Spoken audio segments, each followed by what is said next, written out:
Hello and welcome to At the 55, your home for USports football. Me and Tom are back on the mics after an electric weekend traveling from one end of the 401, well, nearly one end of the 401, all the way to the other. Our first Panda game, some incredible games across the USports slate that we'll talk about, and so much more. We're not going to talk about that. We're into our Week 8 preview pod. It's all over the place now since we missed the review pod, but none of whatever we're going to do happens before I say, Tom, how the heck you doing, my friend? Oh, my man, I am doing so well. That was an incredible experience that we had. Not just obviously at the Panda, and we'll get into that, we'll dive into that, but getting a chance to see you and you frolic around with your former 2015 Guelph buddies and how excited you were. And it's an incredible thing. Obviously, you're hanging out with some great dudes that are over there as well. But the moment I step in, obviously, I went to McMaster, not to Guelph, but they see another old lineman and they go, "Hey, man, what's going on?" And I'm immediately just giving a big hug. It was nice. Well, that's just because everyone thought you were Andrew Prickett at first. Yeah, But that's frolic true. we did do, and I don't know, maybe we'll talk a bit about that. But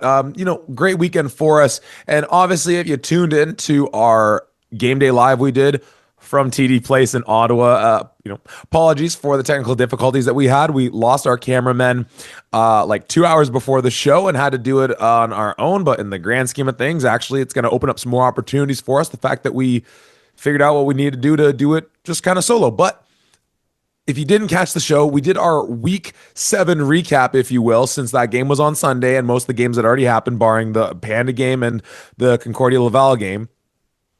So if you need our thoughts on the rest of that week 7 slate, check that out. But let's start off talking about Panda, both in the experience and in terms of the game itself, since folks, whether they tuned into the podcast or the live show or otherwise, haven't really been able to hear us talk about that experience. Tom, we arrive in Ottawa late on Saturday following the really exciting Guelph Queens game where Queens pulls ahead triumphantly late in that game. As you mentioned, great moment for me and my teammates. Huge celebration of that 2015 team. We're rolling to Ottawa Saturday night. You, me, and Dakota in the truck. And, again, a beautiful day, slightly probably warmer than we would have ideally have liked at the beginning of October, something like 30 degrees, but like darn near picture perfect. Tom, when you think back to your first ever experience going to Panda, what are the words, images, feelings, emotions that you conjure to mind right away? I mean, it was just such an incredible experience to me, for the guy who is, well, for a part of the crew who are so concerned about creating a space or just trying to bring more people to U Sports football in general, more eyes, and just getting people to care. To see almost 25,000 people watching a football game, being engaged in that football game and yelling and screaming for their teams, even if they're cheering for their teams when they technically should be quiet because their teams are on offense and things of that nature. Just to see all of those people care about their boys and care about their teams was just incredible. And the other side of it, obviously, I mentioned almost 25,000. I don't know if it's just because of the number or the way that TD Place is set up. I could not get over how loud it was in that stadium. I mean, when everybody was rocking, it was deafening. It really was. And we were, you've noticed on the broadcast in years past, and it was somewhat the same here, where it takes a little while for that 25,000 to fully find their way into their seats. And I don't really know how you work around it, but exactly to your point, it's early in the game, and the in-house entertainment person's doing the whole, "All right, let me hear the GG fans. Ah, let me hear the Carleton fans. Ah." And then she's trying to pass it back to the Ottawa side of things. And this is early in the game where it's still pretty spotty in terms of a full crowd. And she's got both sides rocking. She's trying to go back. She's on the mic in the in-house entertainment thing. You can't hear her. And there's maybe 15,000 in the house for that. It was so great. And you'll have to help me or correct me on the name, but Jeremy Whalen, Uh, Hang our on. sports information guy, Tom's going to correct me on that one. My apologies. Who is the one who set it all up? First and foremost, huge shout out to you for just making this happen for us. Though, of course, pretty bad job on the shout out by me not getting the name correct. But just in our conversation We were all good on the name. All right, All okay, good. pat on the back for me. But in our conversations with them beforehand and just sort of talking about what goes into making this happen as we get shut down by layers of security, though we're told to meet at a certain point and we don't have our wristbands yet, and we got to meet another person at another spot, and we're going every which way but into the stadium. As we're talking with him, and he's going over all the meetings and the conversations and the Zooms and the calls that go between the universities, the TD Place staff, the city, and trying to organize it all. And I say all that and saying, again, kudos to all the people involved in making it happen. And then to just everyone else, U Sports, OUA, different universities, like it's no surprise that stuff's hard to make happen on that scale, but they go through with it and they make it happen. And it's just like that, just to put on notice to everyone else, it's doable. You just got to bloody want it. Because I'm certain the first time they had those matchups, obviously the geographical matchup is by nature creates that rivalry, but I'm certain it wasn't always a 25,000 rip roaring crowd out there for Panda, for Ottawa versus Carleton. They built it up, but they committed to it over time and they made it into an event. Yes, does it help that they had that natural rivalry? Sure. But we have natural rivalries all over the province, all over the country. Other provinces have really great versions of that. Look to Quebec, look out in Saskatchewan. But to other clubs, literally, it just comes down. It sounds corny, and I'm coming off of coaching a high school football game, so I'm just filled with cliches right now. It comes down to how badly do you actually want it? And I'm just so happy that the folks in the Ottawa region want it that badly because it was such a spectacular day. So great seeing folks in GG gear and in Carleton gear, expressing their appreciation for our show, for what we do.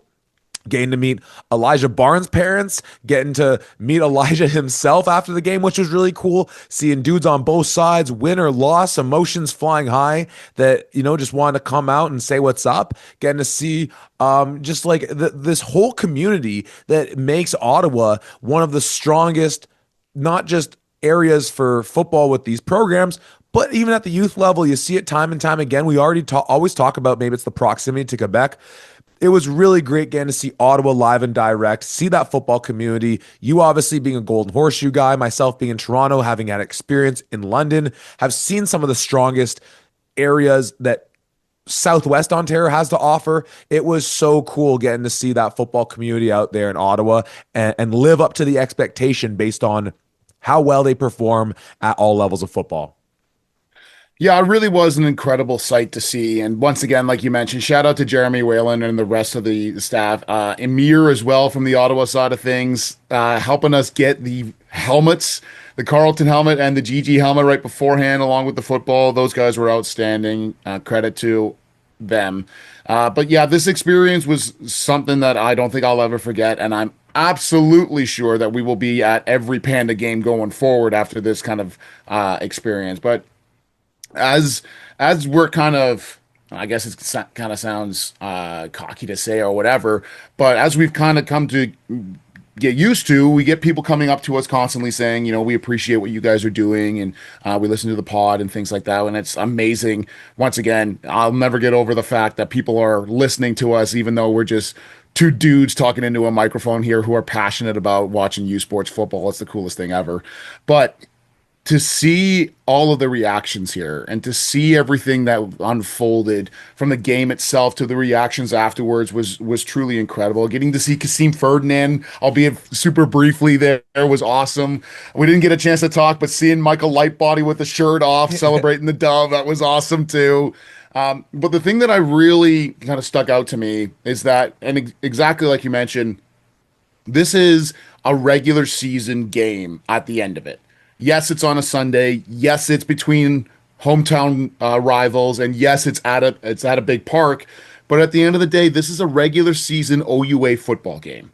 And at the end of the game, first, it's so awesome, but Elijah Barnes wades through the mass of humanity that's on the field, and he comes over and he says hi to us, and it's so awesome. Getting a chance to meet that dude in person. He is a professional at what he does. He played fantastic, as we'll get into it, I'm sure.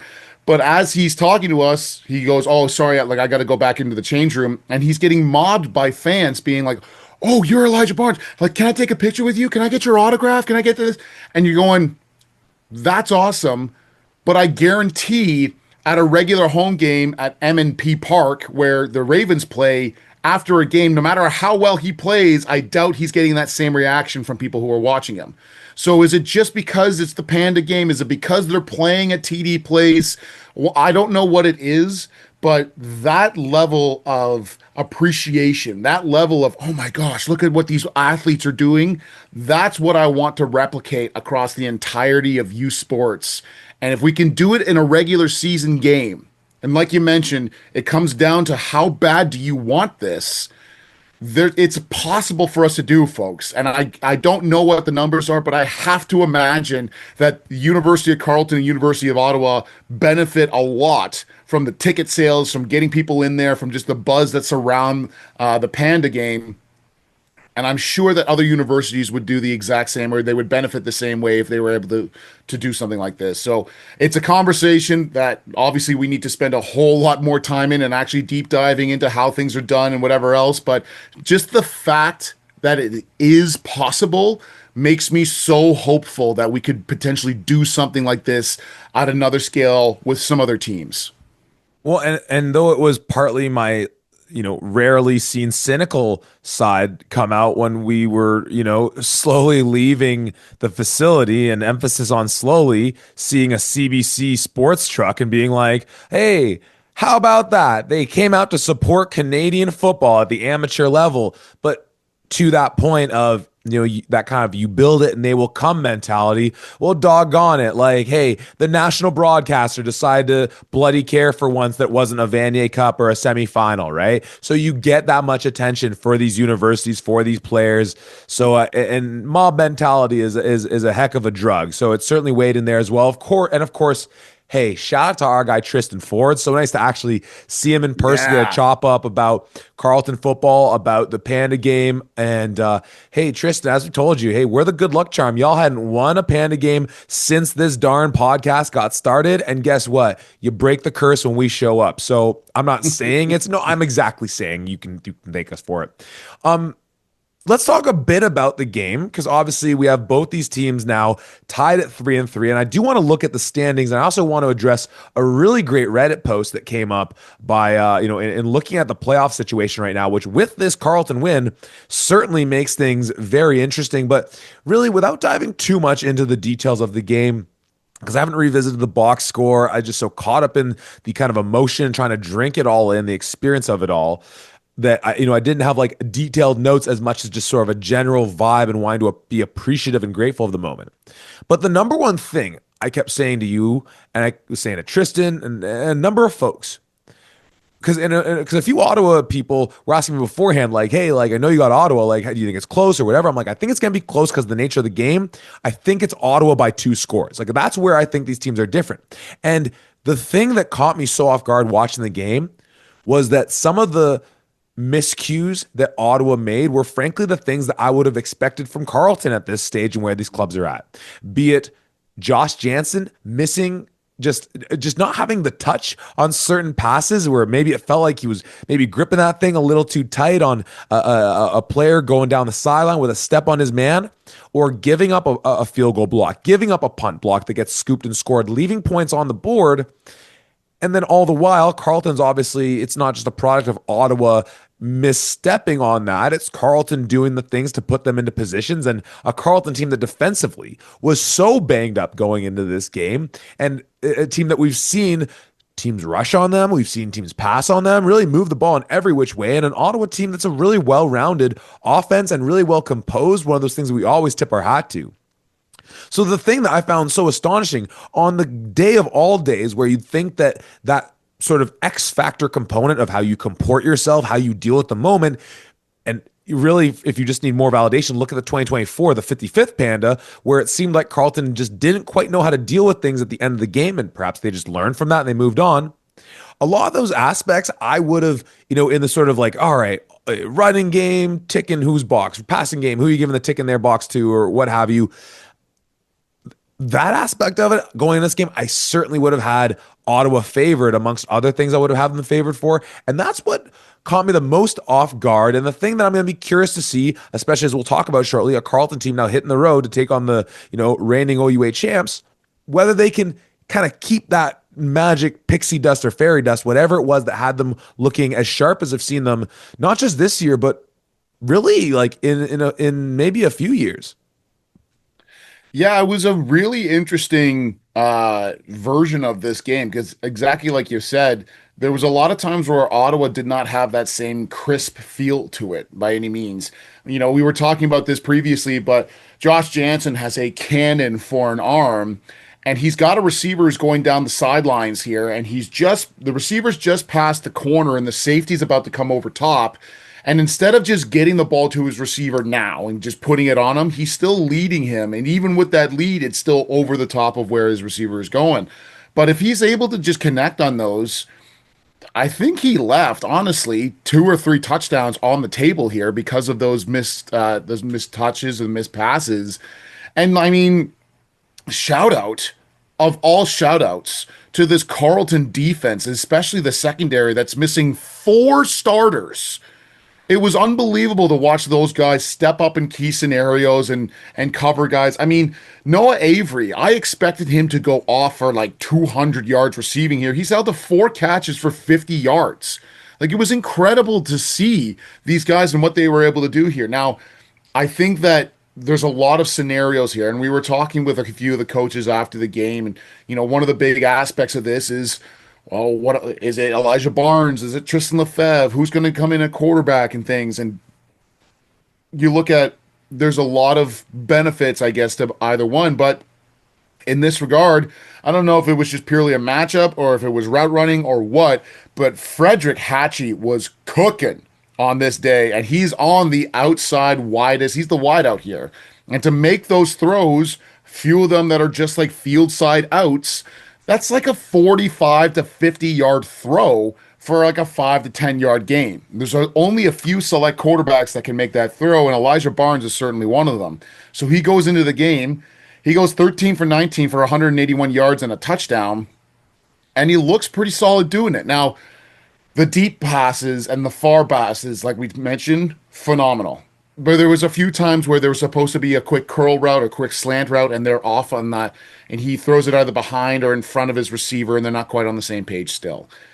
But for the most part, I mean, once again, we are not in those meeting rooms. We are not in on practice. There's only so much that we can talk to based on what we're seeing. But to me, the quarterback has to be Elijah Barnes going forward here. They are playing against the defending OUA champions and the Laurier Golden Hawks, and they look as good as they have been going into this week, and we'll obviously get into it. But the way that Elijah Barnes is going and the way that he's working, really, I just don't. I think he is your guy, especially being the young guy. And the big knock that's against him right now is, oh, he doesn't quite have the football IQ, or he doesn't quite have this. You know how he gets the football IQ? Experience. Put him into the freaking game. Let him get that experience, and suddenly you're going to have a guy that's like this. And again, we're not in there. We're not in the meeting rooms. We've only heard positive things about Lefebvre. Looks really solid in practice, and he looks really good in certain games. I mean, he threw for damn near 500 yards previously and blah, blah, blah. But to me, Elijah Barnes is your quarterback. That's the guy that you ride, and that's how you get to a successful season. I mean, you're obviously saying that to the audience and not me, because I have in front of me a legal pad that I filled in our preseason preview tiers, where it's a list of quarterbacks I rank across USports, and sitting in at number 10, I have Elijah Barnes. I mean, don't make me dig up the tapes, folks, of where I'm calling this guy a future MVP, but just in the event that other people try to, we were joking with Tristan of like the my guy draft. I'm like, brother, I drafted Elijah Barnes when he was, when you hear like a European soccer club signing a guy when they're like 13 years old to really get on that, get on that early. That's me with Barnes, okay? But you mentioned the secondary, and they're so banged up, but man, oh man. And this is a guy we talked about a lot last year, but Jake Mother effing Henderson had the game of all games. This is a dude that I had to pull it up, picked off the ball 3 times last year, a bit quieter this year so far, and on a team where, as you mentioned, super banged up. we obviously saw the awful injury to Schneider, K. Phillip earlier in the season. L. James Igamudo, he's out now. Our guy, Chris Dupin is out. Like it's a defense that's just so banged up, and this guy just the to throw out another cliche, big time players make big time plays in big time games or what have you, and doggone it if he was not showing up big in that one for them. Really great day, really great moment. As we had mentioned going into it, a Monday that I was in regards dreading to go into, and I did go in absolutely exhausted, but I do it all over again. Just getting to driving the car with you and Dakota, while he's in the back whipping together whatever social media posts and that awesome hype video he put together from it, while we're in the front seat, and then intermittently in the midst of us, just when a silence would break out, and then all of a sudden, okay, ranked quarterbacks top 10 in U Sports right now. Okay, who are your favorite Yates Cup champions from the last 15 years? It's literally as happy as I could have gotten, and what a great celebration of Canadian football, and so happy that we were able to be a part of it. Tom, any just like last news, notes, thoughts, anything in between from our first and certainly not last journey down to the nation capital for Panda? Just the overwhelming level of appreciation once again for all of the folks who came up and made the effort to say hi to us and come by and everything. And once again, how helpful and how awesome Jeremy Whalen was in getting us set up and making sure that we had our passes. Like you mentioned, we got blocked by security at one side, and he came by on and saved our butts to get us down there, which was just fantastic to see. We did also. I don't know how much we want to get into this, but we did also have a very special guest traveling with the three of us up to Ottawa and back. I mean, it's somebody that, or something that we're both pretty familiar with. She might be a little old, she might be a little beat up, but God, she still shines like the most beautiful thing you've ever seen, especially after a couple of cold ones. We had the Yates Cup with us to our incredible trip up to Ottawa. We got it back safe and sound to the OUA. No harm, no foul. We made sure that it was all nice and safe, but it's just, you and I are giggling like school kids at Christmas, being like, I can't believe we have the Yates Cup with us. Yeah, don't ask how, don't ask why, but yeah, riding shotgun from Guelph to Ottawa was the Yates Cup along with us. That was awesome. Going for a run in one of the most beautiful cities Canada has to offer before the Panda with my guy Dakota was awesome. Great day. And, to transition into this comment, because with this win for Carleton, it throws the standings in the OUA more into flux than it already was. To run through it quick, we have Laurier and Western at 6-0 at the top, Queens at 5-2, and now Ottawa, Carleton, and Windsor all at 3-3, and we'll set up. Ottawa's about to host Windsor, so a major game in that regard. York and Mac at 2-4.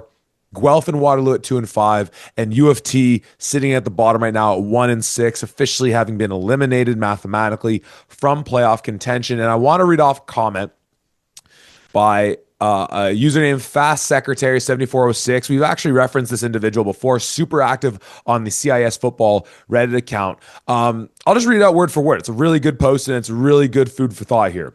The title is OUA Playoff Forecast, Attempt 2.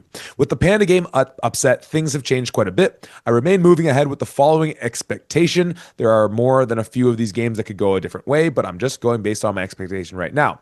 Laurier beats Carleton, Western beats York, Ottawa beats Windsor, McMaster beats Waterloo. Final week, Laurier and Western do something, right? Someone has to win on that one. Queens beats Windsor, Ottawa beats Toronto, Carleton beats Mac, Guelph beats York. We'll obviously get our predictions, but just on first glance, frankly, nothing too outrageous there. This would lead to the final standings of 1 and 2, Laurier and Western, just depending on whoever wins that final game, 1 seed, and then whoever loses the 2 seed. Queens 6 and 2 in that third spot, Ottawa 5 and 3 in fourth, Carleton at 4 and 4, clear fifth, and of course that Carleton Mac game is one that we were circling our calendar from the preseason, and will certainly be a huge game to keep track of in week 9. So obviously nothing written in stone. But this is where it gets interesting. And I appreciate so much that this individual put the legwork in, because we've already been dreading the fact that we're going to have to work through these tiebreakers. But After Carleton, they then indicate based on the way they predict the standings to play out that it's 6, 7, and 8. There's Windsor, Mac, Guelph, all at 3 and 5. So they work through the tiebreak in going that record in the head-to-head. They all play each other and all went 1-1 against each other. Then it turns to point differential in the head-to-head competition, which goes Guelph +4, Windsor +2, Mac -6. So Guelph slide into the 6th seed. You go back to the tiebreak between Windsor and Mac, in which Windsor defeated Mac, which would leave them at 7. So this individual has the playoff bracket breaking down in terms of Laurier and Western at 1 and or 2, then Windsor traveling to whoever is the 2nd seed, Guelph at Queens, and that was a hell of a matchup we saw. And then most importantly, to kind of tie it all back in, a Panda bloody rematch in the first round of the playoffs at Ottawa. Again, shout out to whomever this individual fast secretary is here. I love that they're putting in the legwork to do it. We'll obviously talk about that going into week 9 and then obviously coming out of it. But I mean, Tom, I know that scenario precludes your McMaster Marauders making it, but doggone it, if there were a scenario in which Mac doesn't make the playoffs that you would be most happy with, it would have to be a scenario like that. A Queens Guelph rematch, a Panda rematch, and Windsor taking on either Laurier or Western, a Western team who, doggone it, they nearly beat this past week. I mean, I always bleed maroon, but if I gotta sacrifice my boys for that, that's a pretty damn good weekend. Especially at the idea of a Panda rematch. Yes, it won't be at TD Place, but still, just that fact is incredible enough to hear as well. A lot of things still left to come here, and there's people who are coming up to us, as of last week, being like, "Hey, if this happens here, this happens here, this happens here." I'm like, folks, at the time, we had 3 weeks of football left. Even here, we've got 2 weeks of football left. You know how many insane things can happen in 2 weeks of football? But shout out to this man on Reddit because he put in the work, and that's a hell of a potential gauntlet in the OUA playoffs if that comes to pass. Well, we will get there with 2 more weeks of football to go. And before we do so, let's take a quick look at the USports Top 10 for the week of October 6th, which goes like this. Laurier at 1, Western at 2, Laval at 3, Montreal at 4, Saskatchewan at 5, Regina at 6, Queens at 7, Bishops at 8, St. Mary's at 9, St. FX at 10. The dreaded three-headed AUS monster sitting there at the bottom, which I'm sure has U Sports fans everywhere, Quebec and further west, just punching the air. In terms of the also receiving votes, essentially we get Manitoba in that 11th spot, Windsor in 12th, McGill in 13th, Carleton, and then Ottawa. Tom, what are your initial thoughts seeing this top 10? It's the top 5 is pretty locked in stone. Though, of course, not seeing Anton Amundrud, we talked about that in the pre-game game day live we did. In breaking down week 7, they still pick up the big win. Riker Frank just looks killer in that one. But that top 5 has been pretty well cemented as far as movement from that 6 to 10 spot or anywhere in there. What are your thoughts on it? Yeah, it's interesting to see a Saskatchewan team here that looks as good as they do. If Anton Amundrud is out for an extended period of time, I might be okay with them being at that number 5 spot. We'll have to see what his status is going forward here. I mean, you have a Montreal squad that almost lost again to a McGill Redbirds squad that looks really good and can run the ball with some of the best. Jerry Momo and what he's been doing with ELR, also using his legs and his arm to throw. That's a potent offense that could really do some damage in the coming years. Then in the remaining of this year, let alone the coming years, but certainly in the coming years as they keep going. It's crazy to see 3 AUS teams in the top 10 and you only got 2 teams from the Can West and whatever else. But the way that some of these teams are playing, the consistency that they show, I think is the most important factor here. Could Manitoba beat one of those 3 teams on any given day? Yeah, potentially, for sure. But Manitoba has not shown the same level of consistency that these teams have. And even St. FX has been a little shaky at times, but at least their record shows that they are still one of the top in their conference at bare minimum here. So I'm okay with this list for all of that rationale here, and certainly more of a, hey, you think that Manitoba or UBC or Calgary or any of those teams. I know I just specifically stuck with the Can West, but anybody else in the RSEQ, you think they should be in there instead? I want to see more consistency out of them. It's the same thing with Ottawa. Ottawa obviously losing this game, but not showing that same level. I had a high school football game today, and at the game I saw a Laurier coach, and I'm talking to him, and we're talking about the Panda game, and he goes, if Josh Jansen just treats every game like he's playing against Laurier, he would have been an all-Canadian. So I don't know what's happening here, but that's my feelings on the top 10. Well, and one of the things that you and I were talking about upon first looking at this, you know, like, I know we just talked so glowing about the Ottawa region and talk about Carleton as well. I still like if we do get that matchup, Carleton at Ottawa, or even if somehow it flips around by whatever means and it's Ottawa playing at Carleton, guess who I think the better team still is? Ottawa. Also, that piece on did St. FX actually look better in their win against Acadia than Ottawa did in their loss? Well, you know what? Honestly, in that loss, yeah, Ottawa looked pretty, suspect at times. The part though, so a couple kind of general thoughts there, wherever I'm kind of going with that. Manitoba, a really nice showing, but then they nearly give away this game to Drew Viotto and these UBC Thunderbirds who've been looking, super shaky all year long. That kind of high ceiling, super low floor type of team, it kind of feels like with them. But the last thing I really kind of got sold on with this week was that when we did our exercise, I guess 2 weeks ago of our own top 10 at the midway point, and I had Western at 5, and I think it was Western, Montreal, Sask, Laval, Laurier is I think how I put it. And a big thing for me was how one-dimensional Western's been offensively. Those run defenses of Laurier, of Laval, of Montreal, and Saskatchewan, I just thought are good enough that they can at least, even if need be, overcommit to stopping the run and challenge Western, who has not been, as we've seen in years past, as competent passing the ball. Now, you could say it's out of just circumstance, but again, I'd like to see it once in a while. Seeing these McGill Redbirds and yeah, Jerry Momo and Delois, Latondres, Regimbaud running the ball, that's a heck of a duo. I feel pretty confident that, well, I won't say pretty confident because Coach Idaluco, obviously he can prep for any of these teams and he's shown that he can really make Western look silly offensively when he puts his head to it with his defensive staff. But that gave me some just not hope because, I'm not pulling for any team in particular in this top 10, but that thought of actually, you know what? Western might be good enough in that run game against Montreal, who's shown that maybe there's a bit of a weakness there that I might have them ahead of there. So ultimately, I say all that to say I'm not terribly plussed about this lineup one way or the other. A comment, though, I think we were making I don't know if we even said it on the pregame show, but just talking about what it means, not just for Can West football in terms of who's raising the Hardy Cup, but also in terms of MVP conversation for Can West and who's going to be possibly that Heck Crichton nominee. If Anton is out for an extended period of time, or even if it's just one more game, young Mr. Erickson for those Rams. Like, I don't know how you give it to anyone else.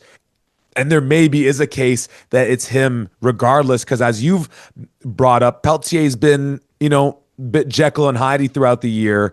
And, that Regina offense is still able to sort of churn out production week in, week out. Doggone it, Can West football is exciting. It's unfortunate we don't get to really talk about it this week. So kind of just squeeze as much Can West conversation as we can in this moment. Tom, final thoughts before we dive into the Week 8 action.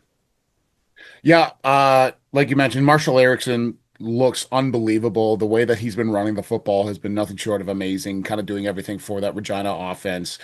Even when Noah Pelletier seems to have a bad game, you just hand the ball off to Erickson. He seems to make something happen out of it. So I think that I still think that the Hardy Cup runs through Saskatchewan, whether it's through the Saskatchewan Huskies or through the Regina Rams, the Hardy Cup runs through one of these teams here, which is going to be incredible. But yeah, had to just squeeze out every bit of Can West football, like you mentioned. Well, let's dive into the Week 8 slate of games. The Thanksgiving weekend that we have upon us, which always means a host of games on Friday. So get ready for some Friday Night Football on October 10th. And we're going to start off with your Marauders hosting the Waterloo Warriors, 7 p.m. kickoff from Ron Joyce, a battle of 2-4. Well, pardon me, Waterloo at 2-5, Mac at 2-4. Major game with playoff implications on the table here. And you get Coach McNeil with Waterloo. You get Coach Grandy for McMaster. And obviously, they don't coach up against one another, but that feels to me like, two kindred spirits, two brothers separated to duel it out to the death against one another. This was a wicked competitive game last year, that overtime thriller that I think finished with a doink off the field goals, just not going in. Some other strange shenanigans where that Waterloo team nearly picked up the upset against Mac, kept Mac alive to get into the playoffs. A Waterloo team that made the decision to go to Nolan Caban, perhaps as their best option, and certainly it led to them picking up the win against York, the major must win for them. And a Mac team that, despite playing a U of T team that has been up and down all year long, a U of T team that was at home with their back and playoff game life against the wall, and Mac put together their best game of the season. Tom, these two teams, when we talk about tiers, we have two clubs right here that we had in that bottom tier going into the season, and they've clearly done what we thrust upon them with the title of that tier in terms of prove us wrong. And this is as good a matchup as we're getting this weekend. And frankly, it's the best matchup that we're getting this weekend out of the OUA. Teams that are evenly matched up, play hard-nosed defense, young quarterbacks. Well, Caban's a bit older than Thalman, but offenses that are starting to find a bit of consistency after struggling throughout the year, and strong defenses, good special teams units. I got to tell you, I don't love the prospect of going to Hamilton for 7 p.m. on a Friday. And I don't think I am, because there's a game in Toronto that we'll talk about momentarily with the York Lions hosting Western, which, just if it's in my backyard, I'm probably going to go to that one instead. But doggone it, if you are in the Golden Horseshoe region, get your butt out to this game. This is going to be electric. Yeah, and I just made the decision, as if, why would I even debate this? I'm going to be in the house for this one. I want to see my boys and how they're going to play against Waterloo. It shouldn't have even been a debate, now that I'm really thinking about it. But yes, this is a team. These are two squads that are really fighting for their playoff lives going into this game, and the capability to kind of rewrite what their story was near the beginning of the season into now. Obviously, Mac having the struggles and the quality of teams that they played in the beginning of the season, and even losing to York in that emotional and kind of outing. But that game against Guelph, and breathing some life back into this program, getting a solid win against a Toronto squad. And once again, like we were mentioning, not being not like shooting the ball down the field or anything along those lines as an offense, but doing what they do best, and nickel and diming and how they're doing, and that defense is playing really well. And a Waterloo squad that, despite the injuries, despite Nick Orr going down, obviously with a really terrible injury there, despite everything else, is still finding ways to win and finding ways to be competitive. Taking out a York Lions squad last week and doing it in a really incredible fashion. And Evan Astolfo, what he's been doing for this Waterloo squad. I mean, not just the 57-yard field goals, not just what he's been doing there, but the onside kick that's from York's 30-yard line, which is still so crazy to me. He recovers his own, and just the pandemonium that's there. It was incredible here. So you've got two teams that, after slow starts, are kind of coming to the head of where they potentially could be. Nolan Caban still playing fairly well for these guys, and I'm really interested to see what this matchup's going to bring. You said something about that Mac loss to York, which, on a related but somewhat tangential point, more so to just speak to the, all the wildness that happens from week 1 to week 8. We were saying coming out of that game, hey, you know what? If these two teams played in week 8, I don't think it would be that close for York just squeaking out the win, just thinking of how much that offense would continue to gel. with some of the struggles we expected from Mac. Flip that around. If those two teams were playing in week 8, it'd be Mac winning, and I don't think it'd be very close in that regard. And with Waterloo, obviously they just picked up the game against York, but frankly, you can look at some of their matchups earlier in the year and just the growth that these teams have shown. Despite, Waterloo, obviously the immense adversity with the Nick Orr injury, Quentin Springer just sort of packing it up, and hopefully in the offseason we'll be able to discern a little bit more and understand what went down there a little bit, because just it's fascinating to really understand. But two clubs that is such a testament to the leadership, both in the coaching staff and on the field, and young teams at that, which makes it that much more impressive that they've been able to gel as effectively as they have been. And we're talking here as though it'll be a sure thing that Caban is going to be the starter. Obviously, there was things that we liked, and you in particular, getting to see Emmett Ward up close, seeing a bit of that youth show.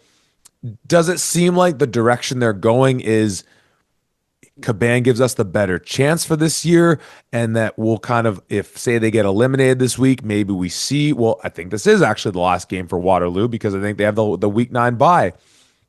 Is this a situation where Caban's the best option to win on this one, but Ward is the future? And does it just make sense in that regard to say, look, let's ride the hot hand of the kid who picked us up the big win last week? It's a difficult spot to be in for sure, because when you start looking at, the conversation and the argument that we just made on behalf of Elijah Barnes, and that, he's got the arm strength, he's got the capabilities, he just needs the experience to kind of get in there. He's got a lot of really solid pieces that are around him. I think with Emmett Ward, you do have to be careful, because if you get a young guy in here who struggles a fair bit, you can start to creep into a certain mentality that's in there, and it can set up young men for failure, to be honest with you, and how they're doing things here. But I think that Nolan Caban, obviously being the more senior guy in this setting here, does a lot of really good things. I mean, even in that York game, he goes 23 for 36, 283 yards, no touchdowns in the air, but one interception. And while you don't want any interceptions, really, he still does enough to get his guys into positions here in order to be successful. Roy Vanderveen with 12 carries, 2 touchdowns on the ground. Anthony Miller with another 10, 44 yards and another touchdown. I think leaning on this run game a little bit more than what they had been previously, and allowing a guy to just kind of sit back there and make smart decisions with the football is the right thing to do. To me, I think I'd be going with a Nolan Caban going into this, just purely for the fact of the kind of defense that he's going to be facing with Coach Grandy and what this McMaster squad has been doing. Yes, there are a lot of young guys in that defensive secondary for McMaster, but this linebacking core has been flying around like crazy. I think the world of Zach Payne and Sean Underhill, and how those guys are really starting to come up in this defensive secondary. If Quentin Johnson continues on that field corner, I think that Coach Graney's going to dial up some blitzes, if for no other reason than just to go at K-Mac and say, hey, I got a pretty good defense on this side too. We'll send some guys, and I'm sure K-Mac will respond in kind when the Marauder offense is on there. But I think Caban going into this is probably your best bet to seek out, where's the blitz coming, where's my opportunities, and where can I get the ball to my guys. Well, and one of the things that's obviously going to help him in that effort is just the a surgeons, though not a massive surprise because we liked what he was doing last year, but of Evan Basiliga. And I think you were the one mentioning it in terms of like the possible and probable likelihood that he could be taking home an OUA All-Star. And like we were having fun, as we said in the car, just kind of, all right, what is your, regardless of who you think the very best is, if you were going to say like make your top 12 lineup, essentially doing our OUA All-Star lineup in terms of like not just who's the best, but how they would work in tandem. Basiliga was often a guy that we're throwing in as sort of that H-back hybrid position guy where he's big enough that you can throw him in for run support, but also doggone it, throw him a check down pass, throw him into the flats. He's as secure with the ball in his hands as anyone else. And just on the flip side, so seeing that and seeing the Nolan Caban factor, and also a guy who's like just has that quintessential like goldfish memory, it seems, because he has no fear in taking shots, and he'll throw a pick and come back and just say, hey, I'm going to take another look downfield. So seeing that start to develop a little bit more. You mentioned the year Roy Vanderveen's has had and having to take on a bigger role with Quentin Springer leaving. And then on the flip side, and like let's talk about your guy LT because he's coming off the game of his life in a game in which, as we said, shouldn't be a surprise. Like it's perhaps the best game start to finish we've seen of him, but it just makes sense with what we've seen in spurts that this is where he's really going to start to shine. And to no surprise, it's also the game that we see the best day out of Jackson Taylor, out of Everett Reed. We see Aiden Nemeth get involved a little bit. And the rushing attack, though, as you were highlighting, maybe you want to still see a little bit out of Micah or Braden individually. As a collective, and Thalman picks up some yards on his own there, a good rushing attack out of a team that even when they were hoisting Yates Cup 6 years ago, frankly wasn't even putting up these kind of numbers in terms of their rushing game. So two, like you mentioned it, the battle of the defensive coordinators and the guys they have there to tout out there. And you mentioned some of those linebackers and halfbacks for McMaster. I mean, like Michael Omaseni is a guy that, like when we were talking about who that top defense is that we'd be able to have in there, who we're often saying like obviously you got your Paces, you got your Gregoriciches, and then beyond that, like Omaseni is that next guy in the middle that you're probably, picking as like that middle linebacker presence. Like with what these teams are doing defensively, obviously we know that's where their bread is buttered, but just with how they've been sort of evolving offensively, it's really been impressive to see on this one. Tom, like what final thoughts on this one before we ought to make a pick on, frankly, a pretty tough pick on matchup here? Yeah, I love the fact that you brought up Michael Omaseni and what he's been doing here. I think a lot of times he can get lost because there are just so many amazing linebackers that are out there. But you're looking at the total tackles in the OUA. He's sitting at at third, not three. He's at third in the rankings. Sorry. But in 7 games, 41 and a half tackles. Like, this is obviously a guy that is flying all over the field. The only two guys who are ahead of him, Xavier Malone and Rondu from Ottawa, they've only got 42 and 42 and a half respectively. So he's right there with how he's been playing with a lot of these guys and the way that he's been doing, what he's been asked of in this defense, and the fact that he is responding. It's an incredible thing to see, and I love the fact of what he's been doing, but he's going up against, well, not directly going up against, obviously, but there's a defensive linebacking core for McMaster that you and I have been pretty high on for a little while there, including my guy and Tony Sestanovic and how he's been playing. So I am so excited to see what this game has. And like I said, I will be in the house to watch these. Oh, well, Tom, you're going to be in the house. I'm hoping. I know everyone wants to get home for the Thanksgiving weekend. I'm hoping the McMaster Hamilton community can come out and fill that up. There's going to be a lot of black and gold in there. Waterloo travels really well, and it's not too far a drive. I'm going to give the nudge to Hamilton, to McMaster being at home on this one. But frankly, that might be the differentiating factor for me right now. They're looking so good on offense, but I think these two clubs are so evenly matched up. I'm going to give the nod to your Marauders at home on this one. I'm imagining you're going similar there, but I'll leave it up to you to make the pick. Yeah, I'm taking Mac in this one as well. I know that the both of these squads are playing some really good football here. I just have to imagine that with Mac's defense, even though they are young, they are going to stifle that Waterloo offense, stop the run, force Caban or Ward to throw and get them into uncomfortable situations. And even if it takes them a little bit, I think this McMaster offense will slowly but surely march their way down the field and get a few scores in here. So I'm taking the Marauders at home. Well, let's move into our next matchup that's going to take us to the KW, where the Laurier Golden Hawks, coming off of their bye week, coming off of a major win against U of T, are hosting the 2025 Panda champion Carleton Ravens. And in a game that, when I see these two clubs, I'm thinking, I think it was 2 years ago, you were calling this game in Laurier along with Jack Moore. So that alone puts a major smile on my face. We were talking to some of the Carleton folks after the game.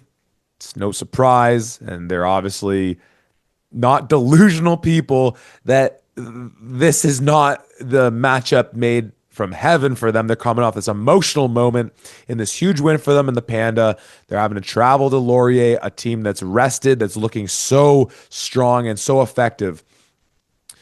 Here's my question to you. As we talked with people from Carleton, including some of their offensive coaches and just folks around the building, as you alluded to, like we have seen, like think of that Waterloo game week 2 or 3, whenever it was. Barnes gets the start. He doesn't look too good. Tristan looks bad in the U of T game, and then Elijah looks good. So a lot of that back and forth with them. Undoubtedly, Elijah's the starter in this one. But with that aspect of you're going up against as hard a challenge as you're going to have to, you're on the road, Yates Cup champions, they're rested, they're looking effective as all heck. Grigorsic, I imagine, should be back for them. Or actually, sorry, no, this should be his suspended game. So that's actually an interesting element to maybe have into the mix. What are you wanting to see from Carleton? Let's start with the team we most recently saw live in terms of how they like. What is the like? Let's give it away. I'm assuming we're both picking Laurier here. What is the win for Carleton in this matchup with playoffs still very much alive for them? A huge matchup in week 9 against your Marauders, and usually it's both in a weird turn of events. Both of these clubs might be looking past this matchup because Laurier is worrying about Western in week 9, and for Carleton they might be worrying about the more realistic matchup they have to really win, which is McMaster, given that they can still make the playoffs losing this game but by taking out Mac. Let's start with Carleton. What type of approach do you want to see from them given that, and how much grace should, like, we're of the belief that Barnes is just a made man now. We believe that as of last year. But as they've made it clear, and they being Carleton, a good game from one or a bad game from one can truly switch the tides for them. Yeah, for me, a victory here looks like Carleton coming out of this being like, okay, we've got our guy. We know who our quarterback is. We know who the primary is going forward. There is no more switching back and forth, and allows, whether it is Barnes, whether it is Lefebvre, you know, it does something to you as a player when you make a mistake and in your head you go, will I get pulled for that? Rather than just, hey, you know what? It happens. Next play, we just got to keep going here. When you start to get into that spiral of, I have to be perfect. I have to be perfect. If I'm not, I'm going to get pulled. That just, it's like you're sinking in quicksand. It just gets worse and worse the more that you struggle and the more you think about that. And I think that both Lefebvre and Barnes have clearly shown a lot of promise and a lot of really maturity, to be honest with you, and dealing with this scenario. Even Barnes came up to us before the game happened, and he was just excited. He wanted to get in and help the team win however he could. But I think coming out of this game, if Carleton knows, even if it's a loss, that they go, yeah, you know, we lost this game, but this guy really slung it for us, and he really did a lot of good things against a very good Laurier defense. I think that I'd consider that a win. I like the fact of, you know, once again, we've already mentioned that we think Elijah Barnes should be their guy, but I love the fact that his arm talent allows them to use the entire field and really get after certain players. Now, this is a defensive secondary that is very good at baiting people into throws and will pick you off if you make a bad throw here. But the fact that Barnes can get it to his receivers anywhere on the field, even in those sideline throws, to me sends a lot of really great things here and the potential that they can do. So I love the fact, well, as a concept, I like the fact that Carleton is still sticking to the run and still trying to run the ball. In the Panda game, I did not like some of the scenarios where they did run the ball rather than passing the ball, but that's neither here nor there. Setting up the run a little bit to take the pressure off of your quarterback, whoever's in there, I think that's really where you'd see some success. I mean, beyond the fact that had I had things my way, Elijah had been starting for all 8 games. You certainly hope with a game in Hamilton looming and the kid being from the Hammer, the best quarterback from St. Thomas More there is playing in the OUA right now. Whoops. You hope that he's lined up to be able to play that game, but obviously you don't game plan for guys having nice hometown reunions. You game plan based on who's playing the best ball out there. By the way, if Evan Hillock scores 10 touchdowns against York this weekend, I mean, you're welcome, Western. But you mentioned about maybe at times not running the ball when they should have and being able to take pressure off of the pass game and take pressure off Elijah. Well, you know who can make that decision quite a bit is Elijah. And we're standing there in the end zone, best view of the house, and our guy Andelius of Football Ontario fame is standing there being like, my guy's got to pull the ball on some of these. And it's interesting because on the one hand, the young guy, uber talented, the critique that you might levy at him, we saw a lot last year when he's playing in more of these games, was is he always making that right call and everything like that? You'd think that maybe that would lend him to doing and this is not me calling him selfish, but just the like, I'm a big fan of the turn of phrase as for those quarterback reads, when in doubt, give to live. But also there's something to be said of, let me just do it myself and I'll make it happen. I kind of want to see him to be a little more selfish at times. And I really think you mentioned the run game in general. I think what really helped that run game come alive last year, and by come alive, we just need to see a bit of a heartbeat from them. And that's where we started to see, okay, Keyshawn Reed, Matthew Morin, Ethan Roca, okay. And of course, Keyshawn really becoming the bell cow for them this year, was the fact that teams had to respect that at any given moment, if you crash down too hard on that inside run or outside runs, read whatever it is, Barnes is just taking it and running it and then still live to throw it downfield. I really want to see that come into effect. But let's start to take into the consideration the fact that 52, I believe, isn't going to be in this one for the Golden Hawks, serving now his suspension. I can't imagine if somehow it's a week thing and not a game thing, and he just was suspended for a week. That makes no sense. Grzegorczyk isn't going to be in this game. How much does that sort of factor in with what you're looking to see from this matchup? We obviously talked about how in that U of T game, it allowed for Kai Gagnon to get a couple looks in there. Gagnon, I have the name right. Hopefully, I got the name right. But and that kind of classic piece on with these teams where typically they're not rotating through as many players because they're so solid in those 1 through 12s and whatever unit it is. Nice to see who that next man up is. Where does that all factor in for you?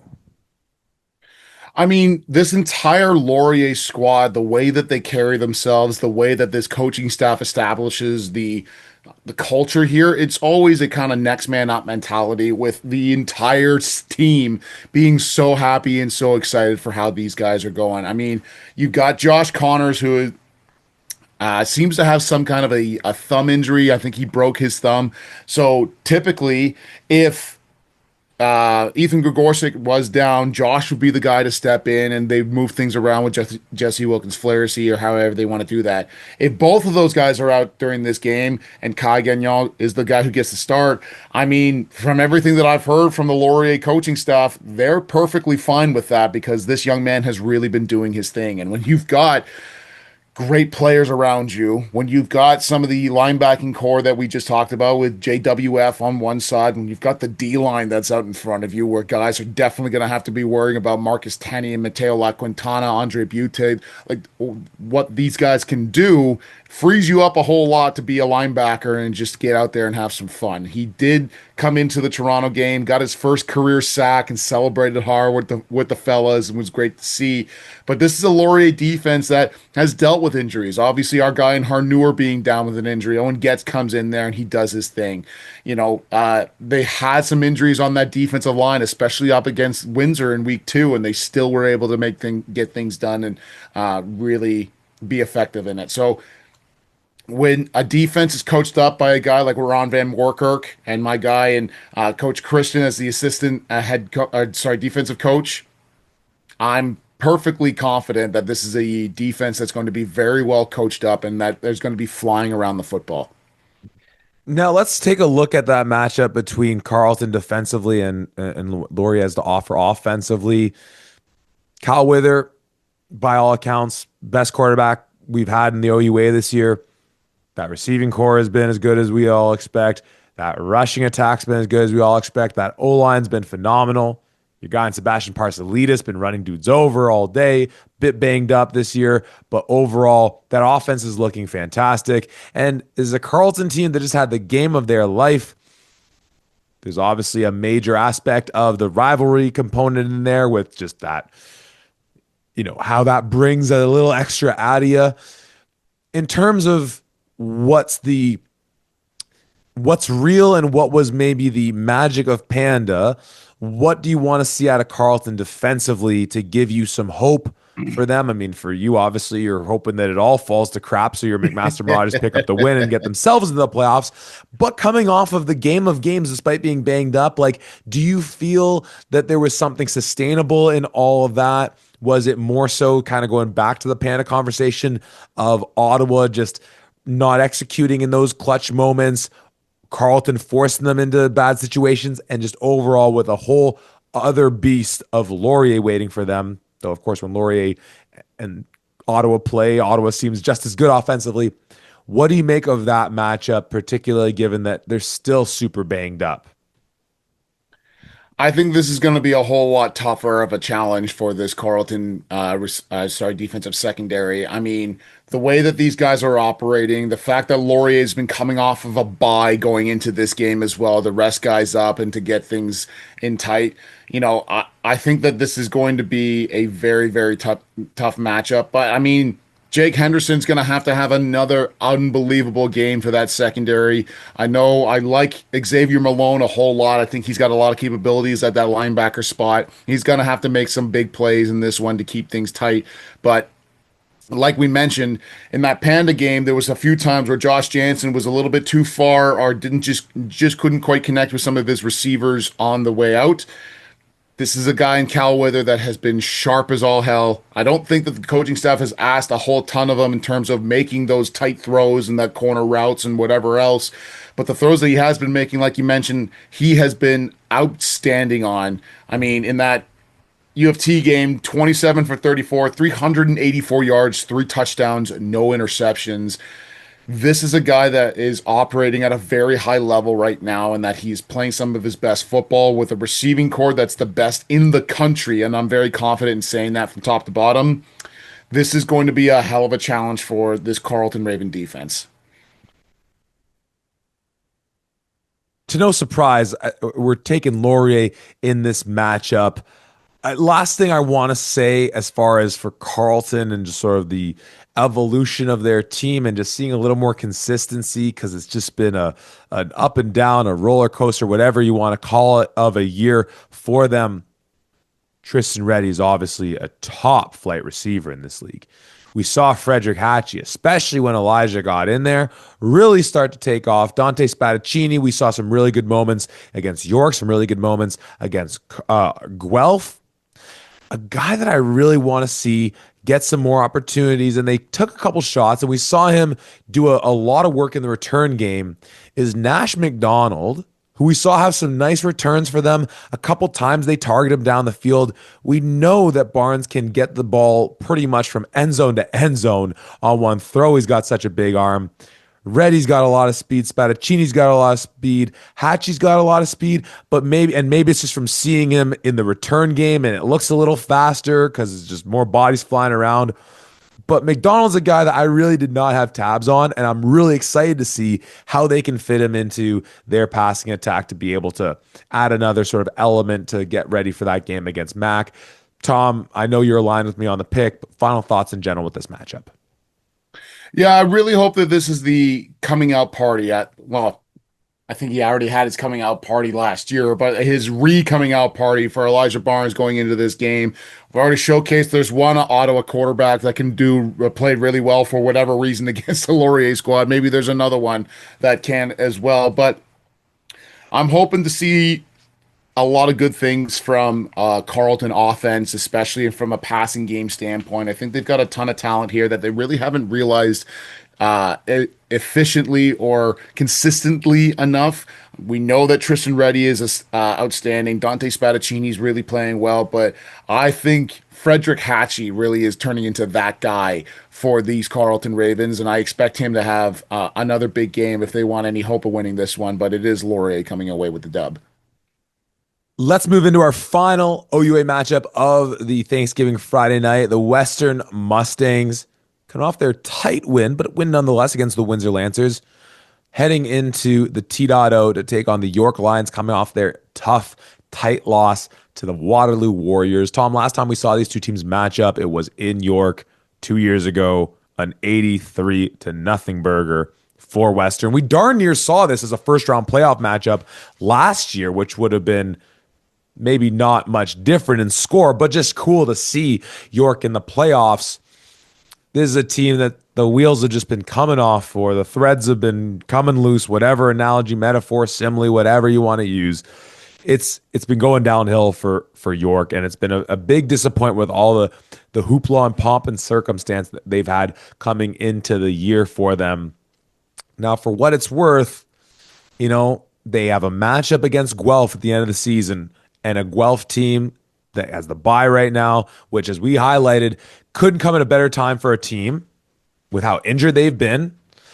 And though York's been looking really shaky, by all accounts, am I just going to say like that absolutely I know Guelph is going to win that game? No questions, no nothing. I'm pretty darn confident about it, but from what we've seen with these clubs, I could see York popping off. I could see Guelph just having a very frustrating game. I'm not going to I'm not going to make any bicycling bets for that game, though I think I made a half marathon bet with Dakota on it. So I guess, fool me once, shame on me, whatever.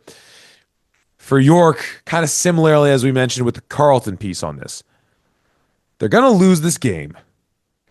How do you, if you're Coach Janke, or if Coach Janke just calls you up, how do you work through this game and keep your boys locked in, knowing that, fellas, there's still a lot we don't control, but at the end of the day, if we can take out Guelph, we keep ourselves alive, we give ourselves a chance. Just don't let go of the rope, even though this one might get ugly, and it might get ugly quick. Well, I think this is a team that's going into this being like, hey, this is a Western squad that struggled against Windsor and an offense that should be really outstanding. Maybe there's a couple of cracks in the armor. Maybe there's something that we can do here. Maybe there's whatever kind of hope that you have to hang on to here. I think that's it's going to be very, very important. This is a York squad that has really, as you mentioned, the wheels have really started to come off on this one. I mean, the last minute loss to the Waterloo Warriors here, really just a tough look and a tough thing to see. Keegan Hall, 15 for 27, 298, and one touchdown in the game against Waterloo, but really nothing that I'm really looking at being like, wow, that was outstanding or whatever else. I've been obviously watching Keegan at my alma mater with at McMaster. We've come to expect outstanding games from him, and we really haven't seen that on a consistent basis. I don't think, not necessarily his fault by any means, but for a variety of factors here. I like to see Melkus Alunga going off for 87 yards. This is don't think that he's going to have the same level of success against the Western defense, especially against that front seven. I think that you're going to see why. I'm sure but I specifically said Max von Muhldorfer is the best one tech in the entire country here. He's going to have himself a hell of a game. And I like, for Western's D-line in particular, Angelo Longo has been playing fantastic at that three tech position. He's got a touchdown on the year. Like, he's been playing really well. And both of those ends, Franzese and Soren Holschmidt, have been steadily getting better and better, rushing the quarterback and getting pressures in there. So I like this front seven for Western a whole lot. And for York, we've said it before, I will say it again, they will live and die off the arm of Keegan Hall. If he's not able to find his guys down the field, it's going to be a bad day. Yeah, no, definitely. And just defensively, with how banged up they've been, that defense without Brody in there, without Ryder in there, without Raekwon Lewis Gibbs, it just looks slow. And with Dolby and Kelly and Robertson and Masseri and McIntosh and Campanero and with the second best quarterback out of STM in the OUA right now, slinging it out to them, like, it's gonna get ugly. It's gonna get quick. Tom, I really don't like. There's not much I want to talk about with this game. I guess then in the like Western could look past this game. They could be looking to their next year's schedule. I wouldn't really blame them for it.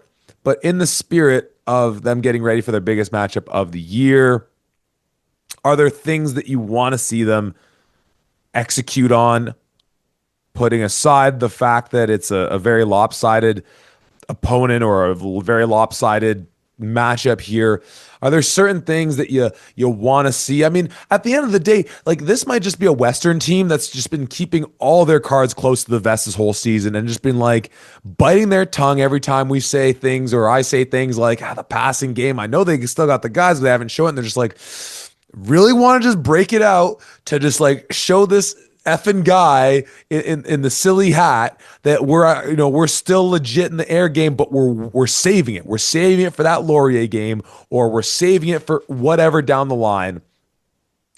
And it really is the passing game that I still am clamoring to see a little more oomph, a little more pizzazz from a team that's ranked amongst the top in all of Canada. Like, do you think there's a little more we see in it? Or do you think, like, on the one hand, I know that likely it falls somewhere in the middle, but it's like, do they get creative with it on the one hand, or does it just stay super vanilla?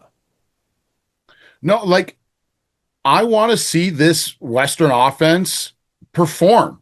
This was an offense that was kept off the board against the Windsor Lancer squad. This was an offense that, despite the fact of having one of the best running backs and one of the best offensive lines, Ethan Dolby was held to under 100 yards rushing here on 22 attempts.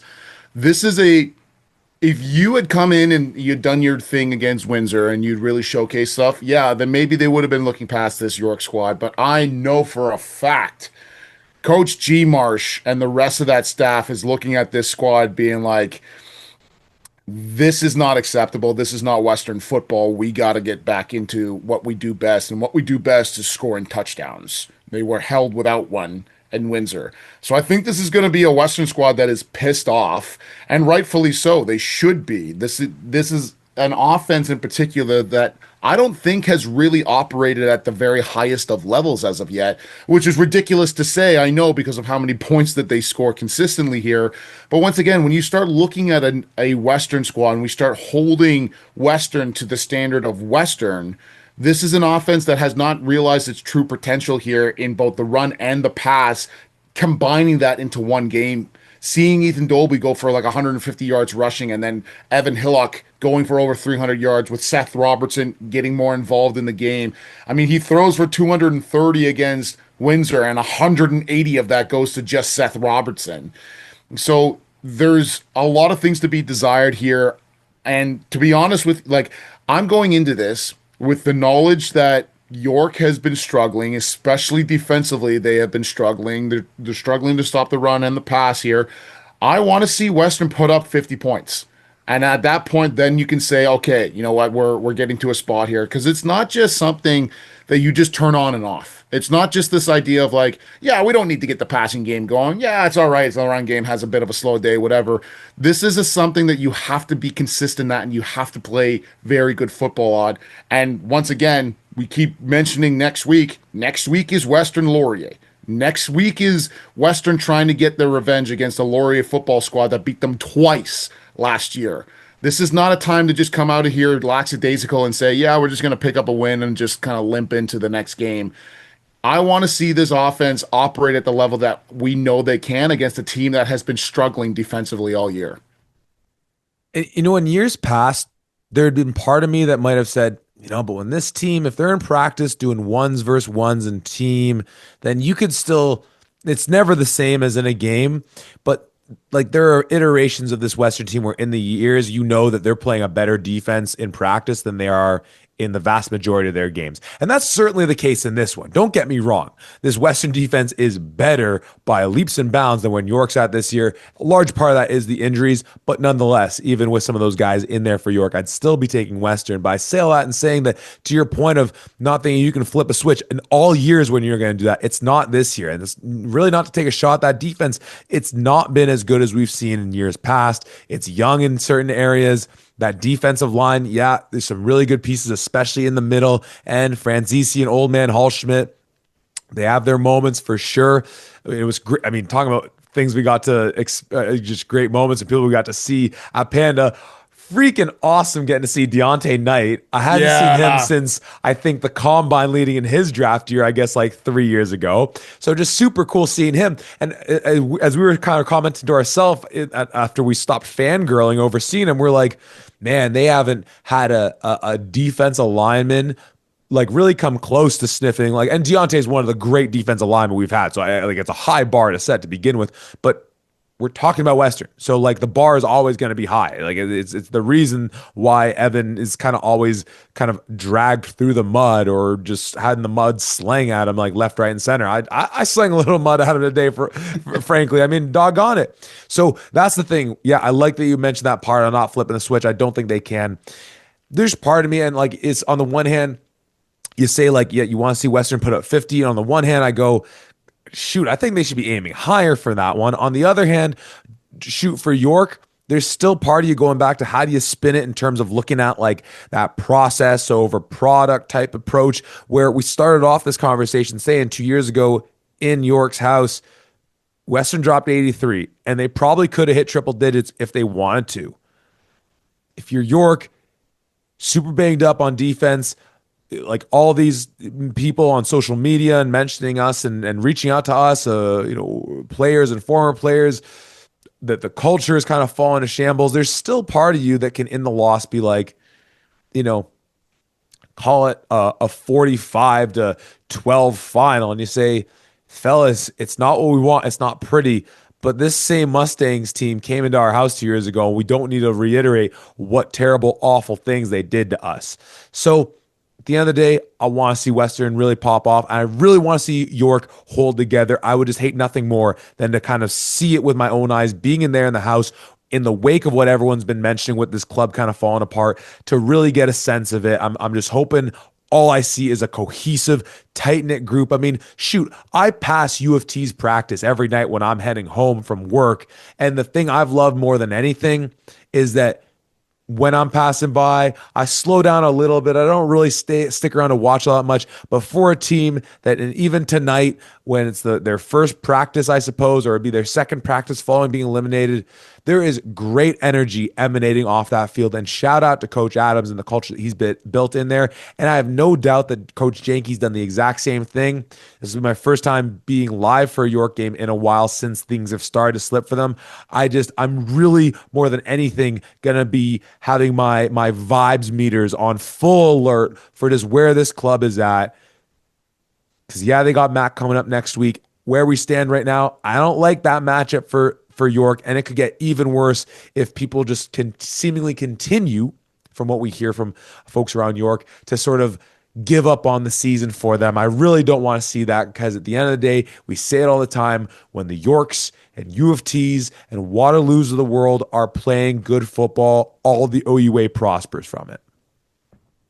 Yeah, most definitely. I mean, when you look at the potential that this team has, this York team had, the injuries that have been bogging them down so much, especially to key players on that defense, how things have been going offensively here, and just trying to figure out, there's no huddle style when it first comes out and catches people off guard and all that.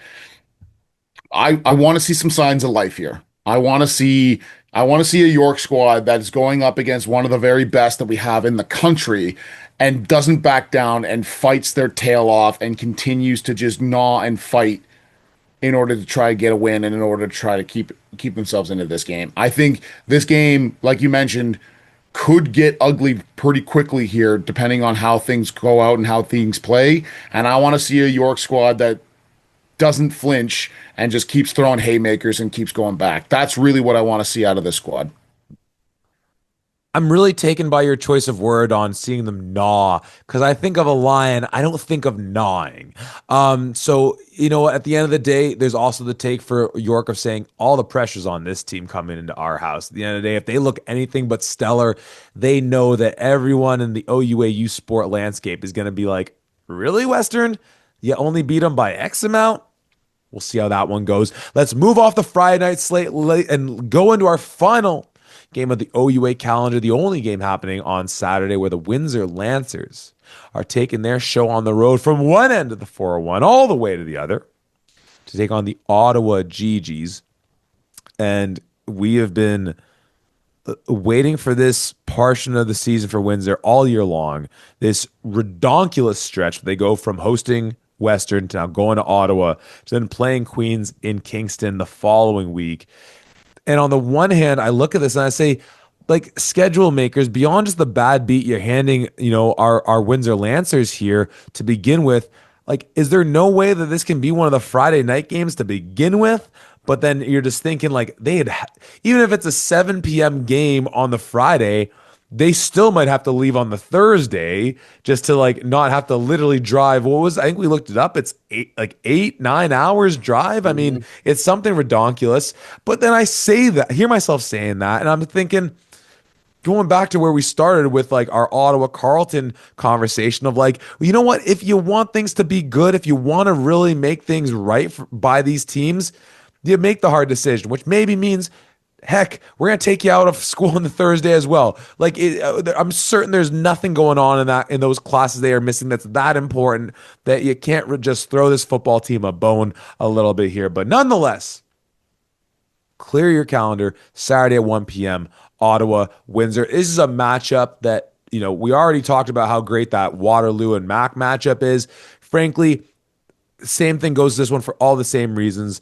Two teams that were in the same hemisphere in our tiers in that sort of something to prove category. They've had their ups and their downs, both coming off of losses. Windsor looking better in the loss than Ottawa. And this is a matchup that year in, year out never ceases to impress. Tom, what do you make of this matchup of a battle of teams that like it's not a must-win victory, but it's a doggone it, like the season's almost done and I want to host a playoff game win type matchup? Well, this is going to be a huge challenge for these Ottawa GGs and for this offense, because if you struggled against a Carleton defense that was missing 4 starters here, this is a Windsor defense that's coming off pretty high after keeping one of, if not the nation's best scoring offense out of the end zone. And even if it's an offense that struggles to move the ball effectively or efficiently here, that Windsor defense is going to come in. Yes, it's a 7.5 hour drive. And yes, there's a lot of things that they have to deal with. But with the Cercellis and Coach Donovan, the way that they have this team going, yeah, good. We want that extra bit of stuff. We're blue collar gold swagger. Blue collar comes first. Let's get our lunch pails. Let's go to work here. I think that this is a Windsor defense that's going to come in and they're going to play some really effective football. And if Ottawa doesn't figure things out in the short week that they have, it could be another struggle on offense here for sure. I like this Windsor defense a whole lot. I think that defensive secondary for Windsor is better than the Carleton Raven banged up one.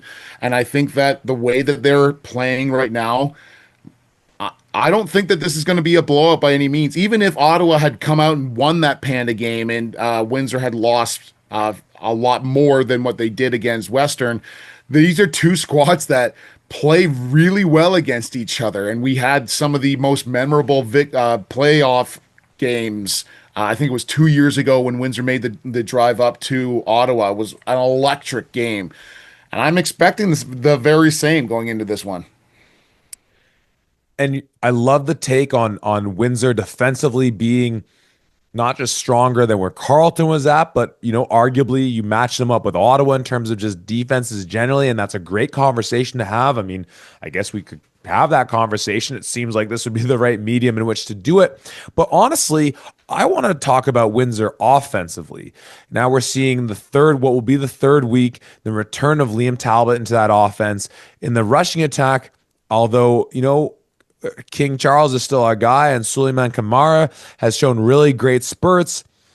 Frankly, I think with what Wade Mambo's done so far, and if Andrew Delaney's back, Liam Talbot in the mix, this Windsor rushing attack, I think you take over them. And what we're starting to see now with Tyreek Quason really coming into his own, just this absolute just speedster of a guy they have there, and then Colby Ginn and Kareem Cotton.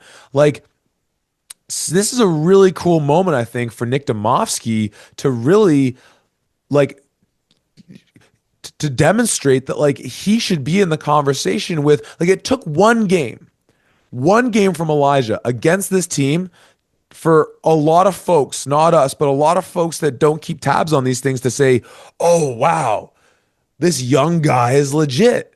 Like, this is the same setup for Domofsky. He might be a year older than Barnes, but ultimately a guy who's played about a year of OUA football, a bit on and off as a starter, and saying, okay, look, this is a tough team in Ottawa, but Barnes put the whole country on notice with this one game that he had. And frankly, think I like Windsor's weapons that Domofsky has a little bit better than what Barnes has with Carleton. So from that standpoint, I'm honestly like, we know that defense is going to be really solid. I do expect a major bounce back game from Ottawa offensively. But I really want to see, and I think there's reason to believe that even against the strong Ottawa defense, just with how they've been progressing and Liam Talbot getting back in the mix with them, that we could start to see, and especially with Queens up next, because no matter how much they're progressing, that Queens defense is a brick wall of a defense. That this is the game that I think it's the last opportunity. I mean, last opportunity is a bit strong, but like where I think they can really show some special things that can make us think like, man, okay, this is a team that could possibly go on the road in a playoff game and give a team a really tough fight, as you alluded to in that 2020, just like in that 2023 playoff matchup. Yeah, I think that this is a prime time for Windsor to come out in this year to showcase they are still a team that's fighting for a real legitimate shot at the playoffs here. Let's not forget, once again, we talk about this damn near all the time, and I'm sure everybody's sick of us hearing about it, but Windsor's a couple plays away in that 2023 season to go into a Yates Cup.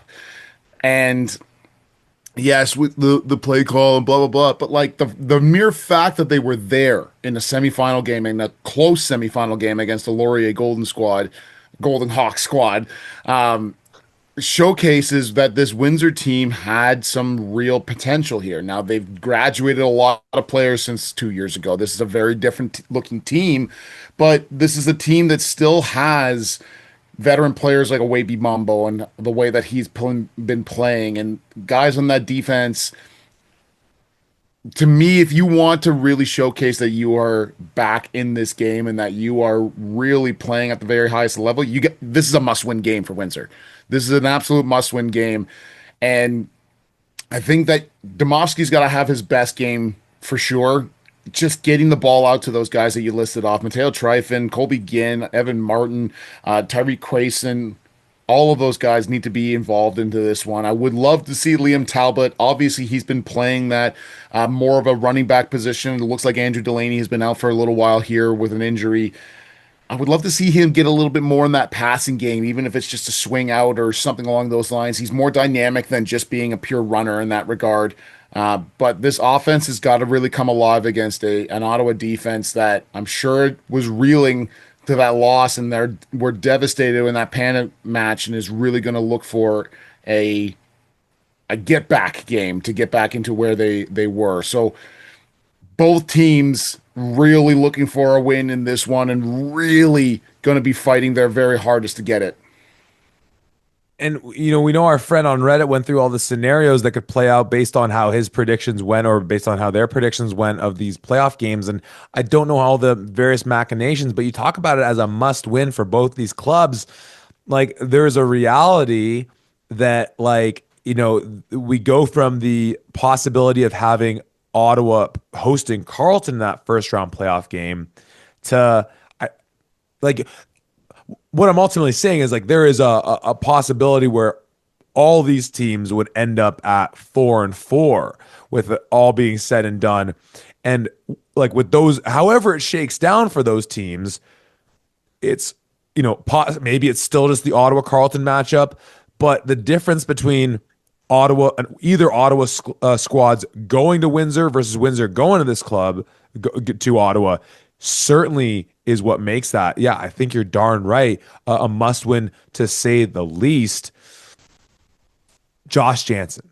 We saw, I think, his worst game that we've seen. And I don't even have the numbers in front of me, but just from all the things we said, I love that anecdote you had about the Laurier coach you encountered, being like, if he just brought the game he brings against the Golden Hawks, he'd be a Heck Crichton nominee and they'd be winning Yates Cups and this, that, and the third. I'm more of the opinion that we have seen him in high leverage moments, that was just a failure of, well, let me reframe that. That was just like maybe the moment was felt a little big. It was just it. Everyone has their worst game at some time. It just sucks that his was in the biggest spotlight that the OUA and the U Sports darn near has to offer. In the same way that one win just slingshotted Barnes in so many people's estimations who don't really watch him. I think there were a lot of comments I heard of people being like, "Man, Ottawa is boring on offense. This team is just ugly, and Jansen's not the guy." It's like, well, okay, thank you for telling me you don't watch Ottawa football then, because if you actually watch the 8 games that they play or the 6 games that they played thus far or 5 prior to it, you know that this guy is a dude. I'm of the opinion that even against the secondary with Ethan John, with Robert Springer, with Estevan Acebo-Dotsi, and with a really great front seven, Ahmad Taylor coming off the edge, looking to, maybe cement himself as a possible first team OUA All-Star candidate, I still am of the opinion that Jansen's going to have a major bounce back game. We've kind of seen him fluctuate around that 250 to 300 yards, 1 or 2 touchdowns, the rare interception. I think that touchdown interception number has been pretty good for him. For you, do you just want to see him get back to like that mark, or are you kind of like, you know what, JJ, like, yeah, that was an off game, an outlier, but you kind of owe us a little bit here. Like, they got a U of T team at the end of the year that undoubtedly he's going to do some pretty spectacular things about. So as far as like your last tough defensive test you get before having to go into the playoffs, do you want to see just, hey, get back to par, get the run game going a bit better? I mean, I'm starting to think that, missing Romeo Lucier, like, I still don't have word on what the situation is specifically, but like, I really don't like that. I mean, they've obviously been able to move the ball without him at times, but gosh, that's a really big blow for them. Can he just kind of get back to par, or are you thinking that, hey, last time he's going to get a real test against a strong playoff defense? Let's see something even a tick above where we'd expect you. Yeah, this is a guy in Josh Jansen that has showcased that he has the ability to play with some of the very best that we have in the OUA, and the way that he can sling the ball is one of the very best that we have, but he just can't do it consistently, it seems. I want to see him do this well. I mean, even in the game, 22 for 39, 373 yards and 2 touchdowns. The 373 and 2 touchdowns side, you're going, oh yeah, like that's a good stat. It's the 22 for 39. It's the amount of misses that he had there that really sticks out to me in showcasing what happens here.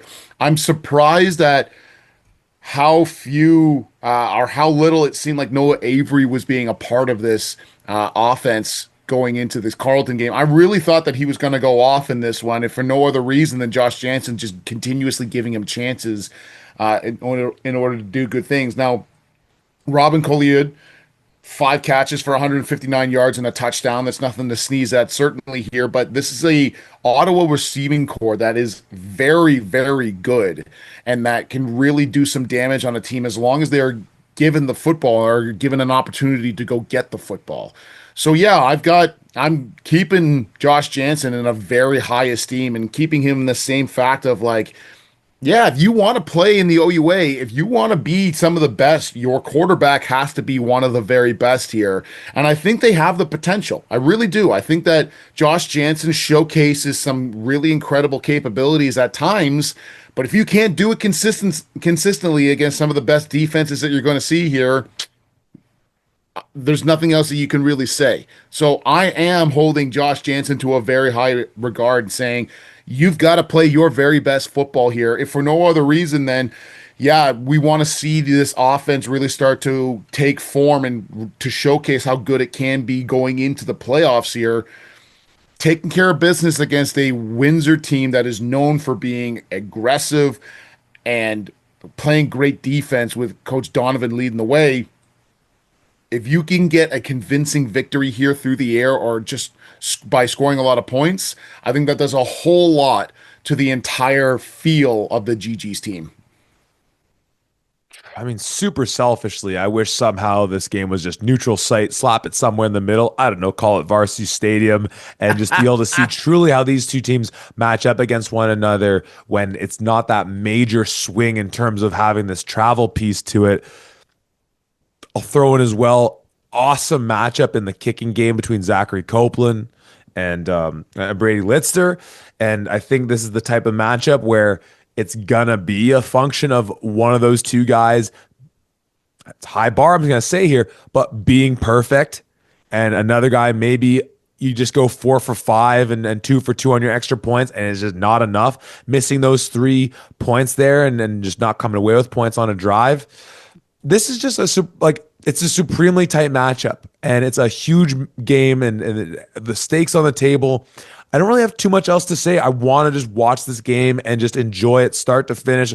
I obviously I love the GGs. I love the Lancers so much. I want to see this. I don't know. I don't want to see either of these teams lose. I want to just see them just play their best games and just recognize. I mean, to borrow the Tim McAuliffe line that we just will run out of time eventually. It's not that one happened to win or lose. We'll just have lost out, ran out of time. Tom, I got nothing much else to say on this. I'm gonna go with Ottawa to bounce back off the Panda and pick up the win. But a lot of that is the travel situation with this one. I won't be surprised if Windsor picks up this major win, and in some regards, it's a bigger moment for them with Queens looming than for Ottawa with U of T looming. But on the other hand, maybe there's part of you for Ottawa that says, look, let's just sell out absolute, gung ho and know that, we have a lighter matchup waiting for us than if we were to, maybe get a little dinged up by just, throwing everything at this team. I have no further thoughts. I'm sticking with the GGs in this one. What are your remaining ideas in this matchup? No, I completely agree with you. I think that this is going to be a really good game, as it always is, between an Ottawa squad and a Windsor squad. But when you're 7.5 hours away from one another with no traffic, it just no. I don't care how good you think you are, that affects you, and it does. And with that, I am going to take the GGs because of that. I think that Windsor is going to be given a whole lot of opportunities to get into this game because of their defense, and I think that defense is going to do some good things. I just don't have total confidence that that Windsor offense is going to be as effective as they need to be in order to take advantage of that. So I'm going with the GGs. Well, with that, let us take our talents around U Sports, around the league, looking at the U Sports calendar. Ah, Tom, it's a Can West-less week. Breaks my darn heart. But the calendar goes thus: on Friday night, we have Sherbrooke at Montreal, 7 p.m. Laval at McGill on Saturday. St. FX goes to Mount Allison, and St. Mary's goes to Lennoxville to take on the Bishop Gators coming off the bye. We have 5 top 10 teams playing in these respective matchups. But really, there's only one game I think we care about. Well, I shouldn't be too broad with that, because I think there's some stuff from Montreal we want to see them bounce back with. But really, Tom, it's St. Mary's and Bishops. Really, it's the AUS matchups, because there's some stuff with St. FX. I want to see them tidy up. But let's start with the matchup out of Lennoxville's. The Huskies taking on the Gators. Rematch from earlier in the season where St. Mary's took it to them. We've seen with Jordan Shipley a bit of a regression from a stronger start than we've been seeing in general from him this year. That defense has still been really strong for the Huskies, being able to really turn the ball over. And Bishops, though, that defense has become as stingy as it was last year. They're getting to the quarterback. They're also getting their turnovers. And with Hosang and with the presumptive MVP out of AUS in Quirion there, doggone it, I kind of wanted to say forget about what we saw a few weeks back and just like evaluate it from where it is right now. What do you make of this matchup out of the AUS with these two titans battling for Loney Cup supremacy, Loney Bowl supremacy?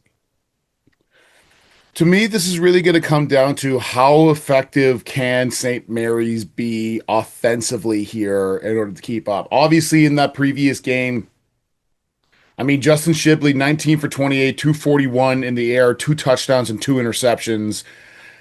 Fine, okay, but it's that defense that comes to play and really does some incredible things here. I mean, they hold Bishops to 67 rushing yards, which is just incredible to say. And like you said, O'Shea Hosang has been really outstanding for Bishops for the most part here.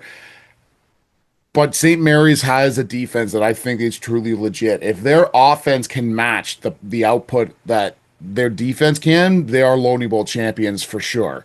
But I am not convinced as of yet that that's an offense that's willing to happen or that's going to happen here. And I'm fairly certain that this is a Bishop squad that is going to want some revenge big time against these guys, these St. Mary's Huskies. And having the trip to go down to Lennoxville instead of going out to Halifax is definitely going to add into that as well. But I am expecting Bishops to showcase a whole lot better offensively in this one, but I don't think that St. Mary's defense is just going to magically poof away. I, we've obviously been infuriated with, the stat keeping thus far in the year, and some of them seem more realistic than others. You know, by the numbers, these are the top two defenses in points per game that they're giving up. And it shows St. Mary's giving up 8.7 points per game. Can that possibly be right? And Bishop's right behind with 10.2, St. FX at 11.2. I mean, if this holds true, we have a Bishop's team that gave up 33 points in that first game against St. Mary's, which would mean that they gave up a collective 19 points in their four other games, which on the one hand, from what we saw from them last year, I guess that's possible. But from what we've seen so far, as Tom makes a face as he looks through the box scores, it just, I don't know. It's let's use a term that we've used for a few of our friends out in Can West. It's a little weird to state the least, but did you find anything there to maybe confirm or deny what the hell's going on with these box scores? I These mean, stats? this is St. Mary's so far on the year is 5-1. Oh, right, because they had an exhibition game to start things off here. So in the regular season, they have given up 7 points, 7 points, 7 points, 20 points, 8 points, 3 points. Okay, so that number might be legit. Holy smokes, what the hell is going on with these Huskies? They play some dang defense out in Halifax. My goodness, is that something special? But boy, oh boy, Bishop's that defense has been coming on strong in the second part of this season. Look, Huskies got them out in Halifax. For the theater of it all, I'd love to see Bishops get this one in Lennoxville, though I still think those X-Men can make a run to it, though I didn't love how they looked in that 20-10 win against Acadia. Still, that sort of three-man carousel there. I think Bishops being at home is a tall task. I don't doubt that St. Mary's defense will travel well with them, but I think Justin Quirion, Osang will just be that much sharper at home and maybe limit those opportunities for St. Mary's to score with their defense, because offensively they haven't looked too as good. It's certainly a bit of a disparity there. I think this is a situation where the home field advantage plays a large role in it. I know we don't typically pick these, make pick'ems for these ones. I don't know if you have any other takes on that one, because I am frankly intrigued by St. FX and Mount Allison as well. Yeah, I think that this is going to be a real test for St. Mary's. And once again, how well can that offense really operate against one of the other best teams in the AUS? Really just want to see what they can do. Obviously, they went into how many overtimes in the Lonely Bowl last year in Lennoxville again. But I think just for the pure theater of it all, the football gods are just going to say, yeah, St. Mary's gets one and Bishops gets one here too. Well, on the other hand, beyond having the three top defenses by the numbers in St. Mary's, Bishops, and St. FX as well, those X-Men are playing a team in Mount Allison that's on the opposite end of the spectrum, giving up darn near 40 points per game. It's been tough sledding for them, but honestly, it was an Acadia team that they took on last week as well for St. FX that we thought was severely outmatched. And we kind of talked about that theme when we looked at the top 10 of saying, I don't actually know if St. FX looked all that much better in the win than Ottawa did in their loss. And we already talked about a number of times those issues that we didn't like out of Ottawa. Like, I need St. FX in this one. Like, we talked about what, Western versus York we want to see out of that game. That to me is the same theme with this matchup. And this is a game that it's at Mount Allison, but I really don't care. I need this to be like a 35-point spread for St. FX after what they looked like against Acadia last week. And no shot at Acadia, because a couple weeks ago, frankly, Acadia, was keeping themselves tight in a game against St. Mary's for a little bit there until they pulled away.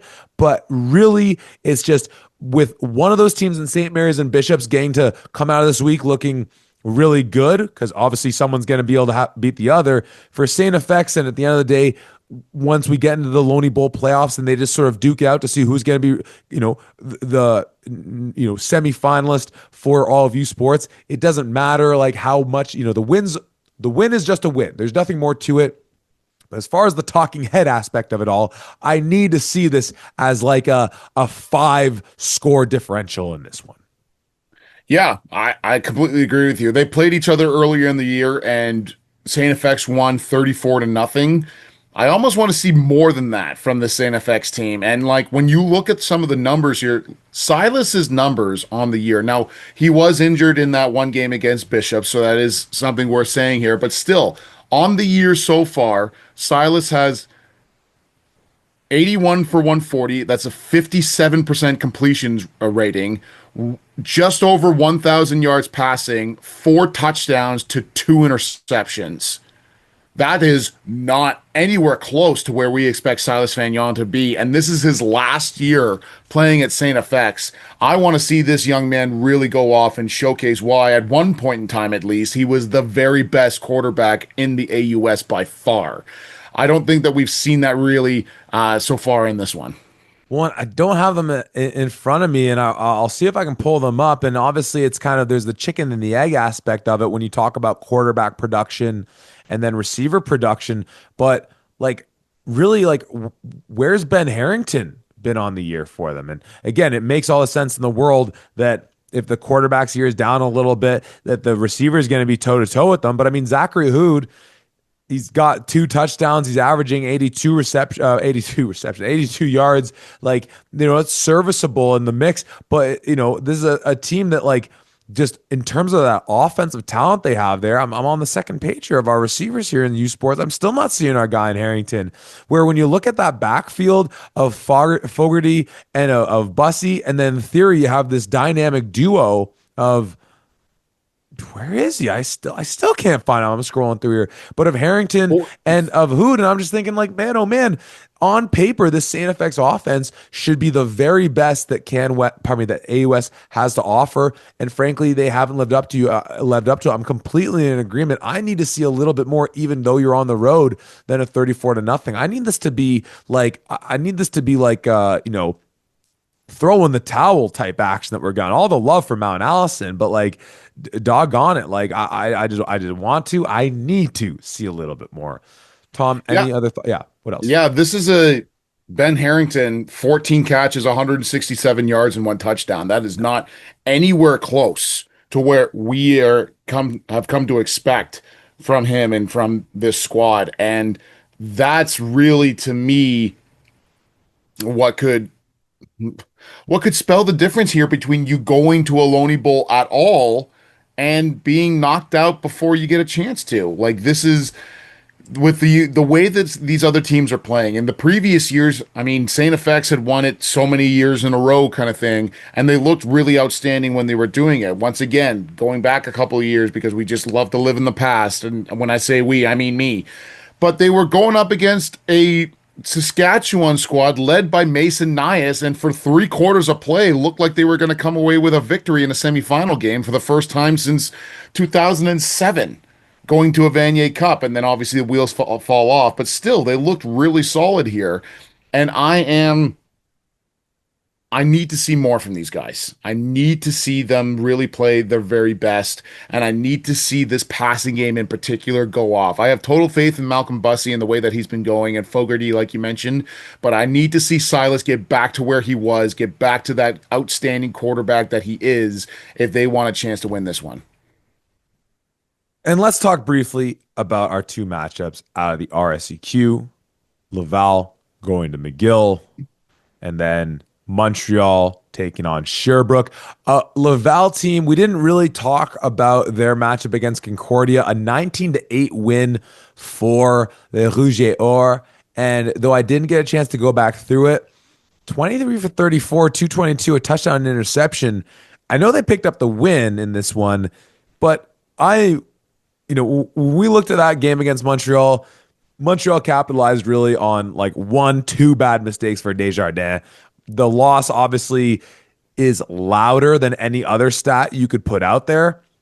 But though the RSCQ from, the bottom three, like but once you get past Laval and Montreal has been a bit weird this year in terms of like who's actually legit and who is sort of, sort of the transient property's been running wild in this conference this year. Really would have liked to have seen a little bit more out of Laval in that one. And against the Montreal McGill squad now, that's clearly showing that with Momo and ELR, that run game's probably as good as anyone in the RSCQ right now.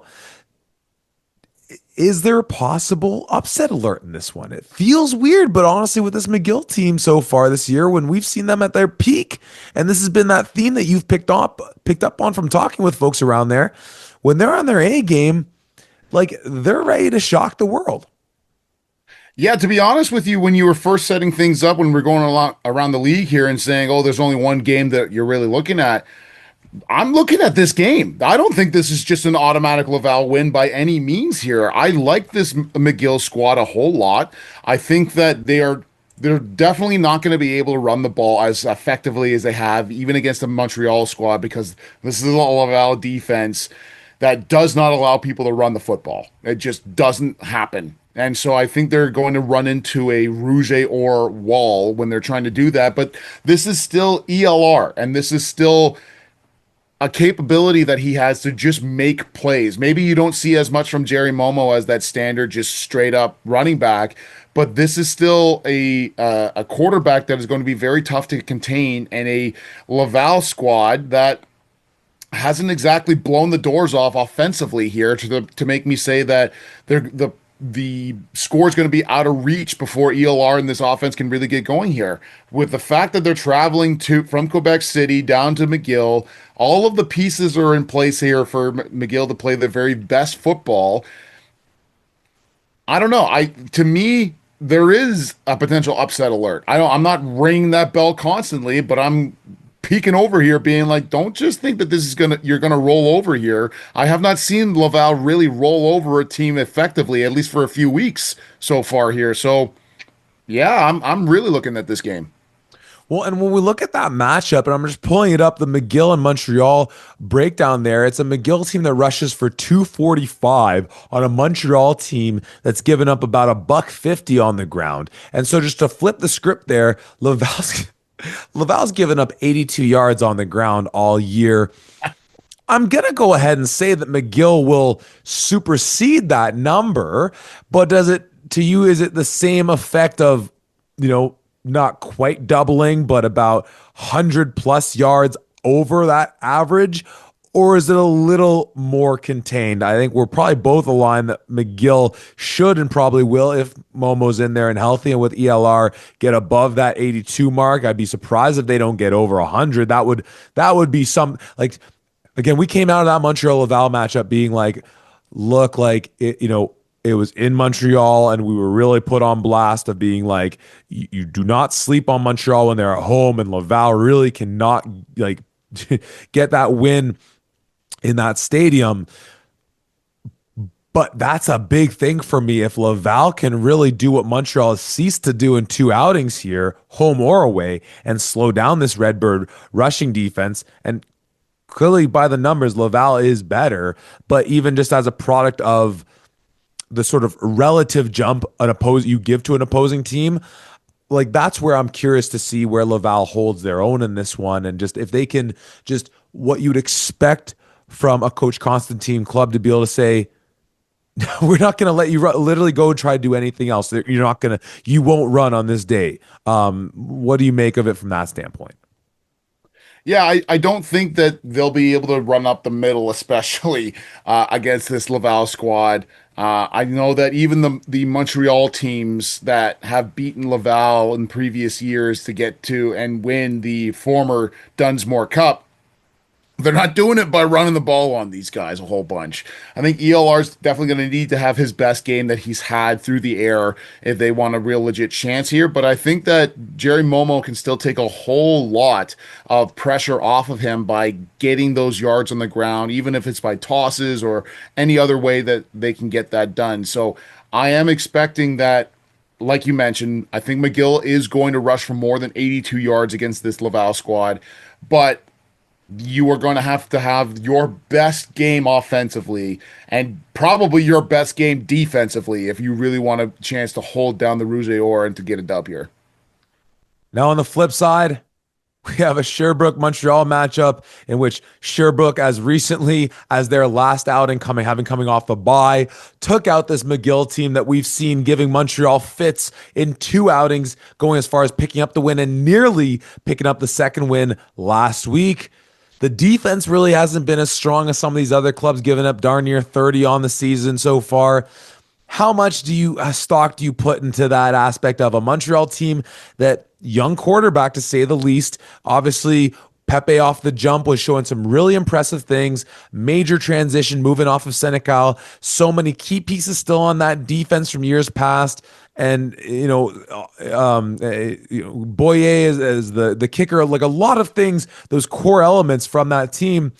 Like, is there any part of you that like looks at the way that despite the win, they still, I don't want struggled, undermines what McGill did in that game, but the way that McGill had their number in these two matchups, with a Sherbrooke team coming in and being like, we kind of handled those Redbirds a little bit, maybe giving this Montreal team fits. I say that recognizing that Montreal beat this team 44-7 earlier in the season in Sherbrooke. But what do you make of that aspect of it in terms of Sherbrooke's success against McGill of recent weeks, having the bye, and Montreal having kind of had McGill run over them twice? I think in that game against McGill, this was more so McGill not playing well versus Sherbrooke really dominating. And now Sherbrooke did a lot of really good things against that McGill team. I mean, Jeremy Fife, 20 for 26, 279 yards, two touchdowns, no interceptions. Jonathan Martel Joseph, 16 rushes for 186 yards and a touchdown. Really does some great things. But ELR, his stat on the day, at least throwing the ball, 8 for 25, 130 yards, one touchdown, one interception. So I think this is more so McGill kind of shooting themselves in the foot, like we've come to know from this McGill squad previously, than Sherbrooke really going off here. But this is still a Sherbrooke squad that is going to be exactly like you mentioned, going into this being like, well, we beat the team that beat them, so we've got a real chance going into this. And again, we haven't seen, I think we've seen a lot of really good things from Montreal. I think we've seen a couple of things that they've struggled in for sure. But this was still a really impressive offensive showcase, at least in the air. Pepe Gonzalez against McGill last week, 24 for 36, 385 yards, three touchdowns, one interception. And finally getting his guy and Hassan Doso back off the injury list, and immediately 8 catches for 157 yards and one touchdown. I think he brings that deep threat capability to this Keterband squad, and it's really, really important to have, especially for a young guy in Pepe to find his guys down the field. Really can't imagine. Sorry, let me back this up. I would love to be able to watch RSEQ football like we watch everything else. And for as much as people complain about, it's streaming versus getting on TV and this and that, TVA does a fantastic job when they cover games, but it is only one game of the week versus a streaming service where you get to watch everything. So there's give and takes here. But I just don't understand why this Montreal squad is struggling so much to run the football. Remy Lambert, 6 attempts for 39 yards. Lucas Diembe, 8 attempts for 31 yards. Pepe Gonzalez himself takes off for 28 yards. Like, this is a squad that has never really, I guess, run the football really effectively in Coach Ian DeLuca's tenure here, at least not for the past few years. But you got to think, you've got a young quarterback here, take some pressure off of them by establishing the run. But I still think that this is going to be a big offensive showcase again for Montreal. Well, I mean, whether it was their run attack in specific, Jonathan Senecal, your classic dual threat, darn triple threat. I don't know what the third thing is, but I'll give it to him anyways. Obviously, when you have that kind of talent, we like what Pepe's showing early on. I still just can't get over this. The one play late in the first half against Laval, they're on the shadow of their own goalpost, and he scrambles out, makes a guy miss, and just starts a drive to march them down the field to get a major before the end of that half. So, you know what? On the one hand, I really would like to see these teams in McGill and Sherbrooke give these top programs a run for their money, just to feel like there's a little more parity within that league. But I mean, we're a week away from that rematch of Montreal and Laval, and I would love nothing more than both those teams going into that matchup as sharp as ever. I mean, on the other hand, if they're both coming off of games that are either losses, or even if they were just tight matchups against opponents that they should be neck and shoulders above, that could in some ways make that rematch that much more tantalizing. Tom, final thoughts on this upcoming Thanksgiving slate of action across USports? I get that it's Thanksgiving. I would still love to see some staggered games here so that we could watch a little bit more than that. But I am still, in the spirit of things, thankful for USports football and to watch games on a Friday night, which is always just such an electric atmosphere, and probably one of the many reasons why I have come to love CanWest football so much, because of that atmosphere. I'm very much looking forward to watching these games, and while my heart is broken that you and I will not be watching these games together, I still think it's going to be another great day, great weekend of USports football. And at time of recording, the Jays have officially eliminated the Yankees from the playoffs. Let's go, Bluebirds. Come on now. See you later, Yankees. Oh, my goodness. And nothing better on earth other than, as you said, Tom, checking out USports football with my good buddy all weekend long. It is redonkulous to think the next time you and I will be on a podcast, we will have only 1 week of action remaining in the OUA, 2 in CanWest and the other conferences. We are truly here on the precipice of the playoffs. It is time to figure out who the contenders are, who the pretenders are, and who's looking to give themselves an edge up with perhaps a home field advantage going into the playoffs. So, Tom, I can't wait to be checking out these games all weekend long. I wish I wish all our folks tuning in, watching, and as always, wherever you're watching from, listening from, however you're doing so, thank you so much. And in a weekend in the spirit of Thanksgiving, again, from the bottom of our hearts, truly, thank you all for making this a labor of love, because there's quite a bit of labor that does go into it. Nothing beats USports football, and at this time of the year, truly, there's few things in the world I'd rather be doing. So I can't wait to check out these games. I can't wait to be talking with you about these matchups and then setting up our final week of action in the OUA later on this week, right here at the 55.